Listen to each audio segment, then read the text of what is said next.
You just had to get more chickens, but now it's time to introduce them to your existing flock. We've got some great advice for you on how to do just that coming up.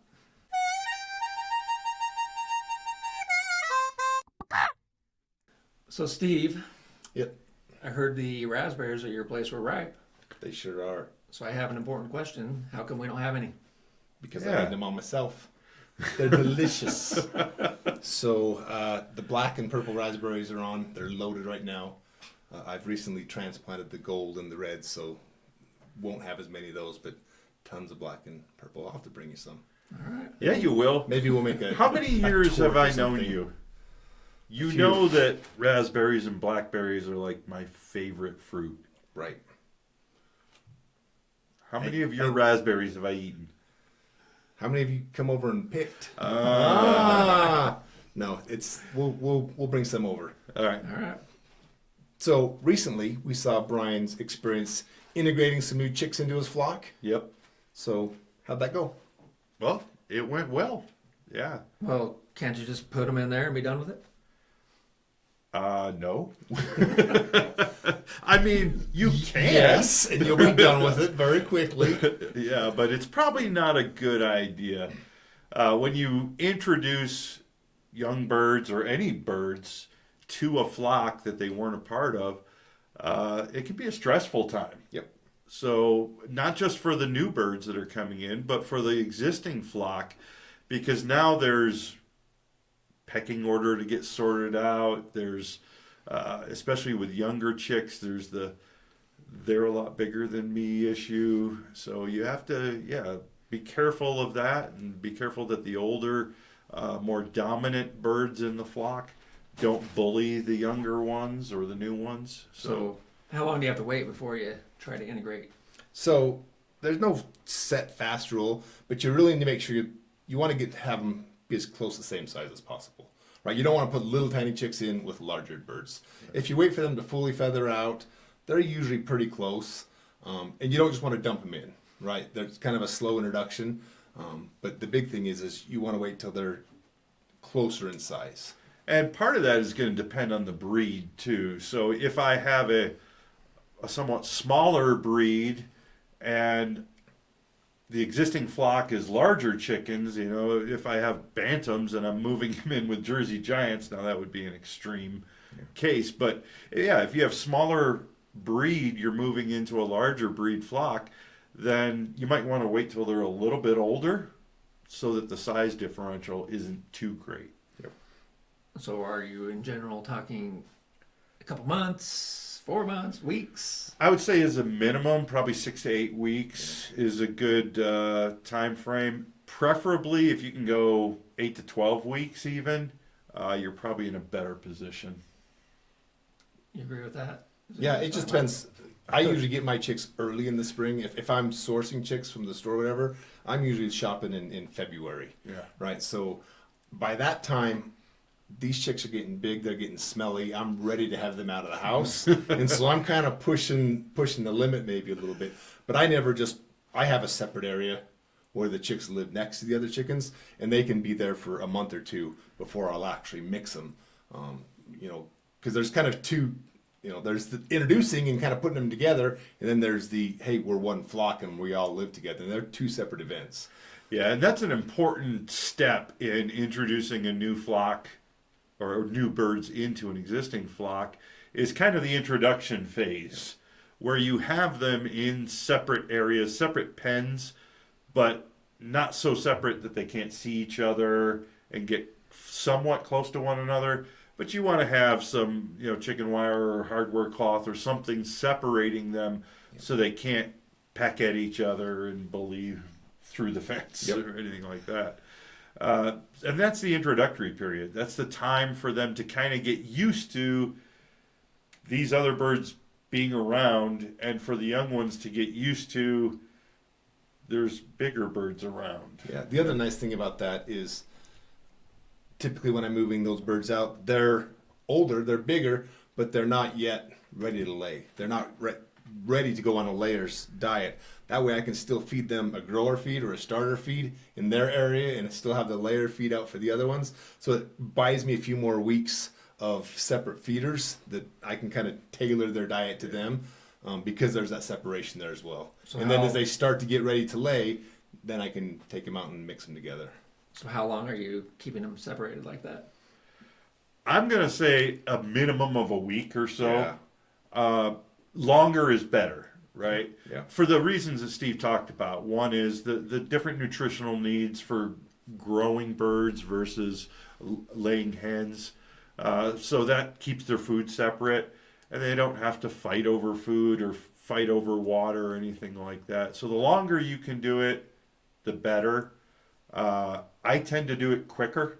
I like to take more of a shotgun approach where I'll have them out there for a week, introducing, and then I'll just kind of open it up to where they can come out, just a small opening where they can come out, or the other birds can come in and get close, but they still have their cage, I guess it is, where their roosts and their food and water are, that they can hide in, and they can feel a little bit secure in there, and then slowly keep an eye on them until they're comfortable with one another. It just depends, and part of it depends upon your flock. Yeah. Right. So I sourced some new chicks this spring, and again I started them indoors, and then I've got a separate area outdoors where they live next to my other chickens, so they can see each other. And the other chickens get out and they walk around, they can see them, but they can't get to them. And they were out there together like that for 2.5 months. Yeah. Right. But then I had a turkey hen hatch some chicks, which are some poults, which they're really good at hatching them. But in my experience, they're not great at raising them successfully. Yeah. So I went and I stole them from her and brought them inside and put them, in In the bathtub? a brooder. No, I got a brooder, but then I was ready to move them out as well. Well, I mean, they're quite a bit smaller, and so they have and I have a space again in the coop where they can live separately. But what it comes down to is I get tired of that's one extra water I got, because it's a smaller water in their space, and they're smaller feeder. And it's like, I gotta go fix that again or fill it. So I just get lazy. I'm like, they're probably okay, right? So we kind of open it and check, and like, oh, they're fine. So Yeah. I introduced the poults here a couple weeks ago, and they're doing just fine. Yeah, it Oh, probably helps with my flock where I only had a couple birds that were left from the old flock. So they're older hens. There's only a couple of them. And while they're definitely going to assert their dominance at the beginning, they aren't really interested in chasing these birds all around the coop or the run. They're just going to let them know we're the boss, and then kind of leave them from there. There you go. So you guys like to bully me a lot. So Well, how would you know? I guess what are you looking for if you put you put them in there? And, So when that happens, there is going to be some interaction, right? Because like you say, there's a pecking order, and that's got to kind of get reset. So there's going to be a little bit of chasing around, a little bit of squabbling, a little bit of bit of pecking at them. But keep an eye on it. A little bit is normal. Yeah. Excessive is a problem. If you it's see blood, too aggressive, definitely if you you see blood, you got to pull them back out and try again. Yeah. Right. Give them a few days and then try it again. If you see blood, treat the bird separately that was bleeding until they're not anymore. A good trick to avoid that problem is one of the things that I've found over the years is if you have. So, what do chickens fight over? Resources, right? Hey, there's only so many good perches. Heaven help that young bird that decides she's going to go take that good perch spot, right? Yep. She's going to find out that she's not allowed there. Same thing with feeders and waters. Yep. If you have one feeder and one water, a lot of times those older chickens will run the younger ones off. That'll relieve conflict. But if you have a couple of feeders, a couple of waters, that way everybody gets food. It reduces that conflict. That was a game changer for me when I finally figured that out, to add extra feeders and waters, particularly during those introductory times. It just it de-escalates a lot of that conflict. I've also found that when I do that, when I have separate feeders and separate waterers during the introduction phase, and then I just open the area up to where they can mingle, the old birds still tend to eat from the old feeder and drink from the old water fountain, and the new birds still tend to eat from the one I put in there for them. So even though they have different nutritional needs, I still fill this one with the starter or grower feed and fill this one with the layer feed, and that's what they tend to mostly eat. Mm-hmm. So you've talked about bringing in the new chicks. How about if you have an old hen and you want to integrate her? Well, Same rules apply. yeah. Right? You want to have an introductory period where they can, first of all, if you're getting her from someone or from an ad or whatever, you want to do the whole quarantine thing, make sure she's not bringing Yeah, disease you or want to make problems. sure you keep her away from any other birds. Or if I'm getting 2 or 3 from the same flock, I can keep them together. But I want to keep them separate from any other birds. Yep. My flock out in the coop, any young chicks that I'm raising in a brooder, keep them distanced from one another for a quarantine period of at least 30 days. Right. And then do the same thing. That introduction period where they can see each other, but not directly interact. Again, at least a week is usually kind of preferred. The other trick is if you can introduce more than one. Sometimes there's a problem. If I've got a flock and I try and put one hen in, then all the attention is focused on this one hen. So if I'm going to introduce a chicken, I try and introduce 2 or 3. That way it gets spread around a little bit, and it's not quite so brutal for the one hen that tries to go in. Right. Well, Sometimes you may have taken her out to treat her and you're now putting her back in. There's going to be a little bit of that, and sometimes you can't avoid it. But generally speaking, if you're going to add to your chicken flock, add more than one. Yep. That'll help out us too. it actually sounds pretty simple, but I'm sure it's easier said than done.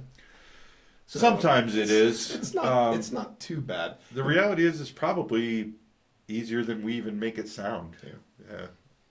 Just when you first make that introduction, let them kind of keep an eye on it, right? Because you don't know exactly how they're going to react. Sometimes it's fine.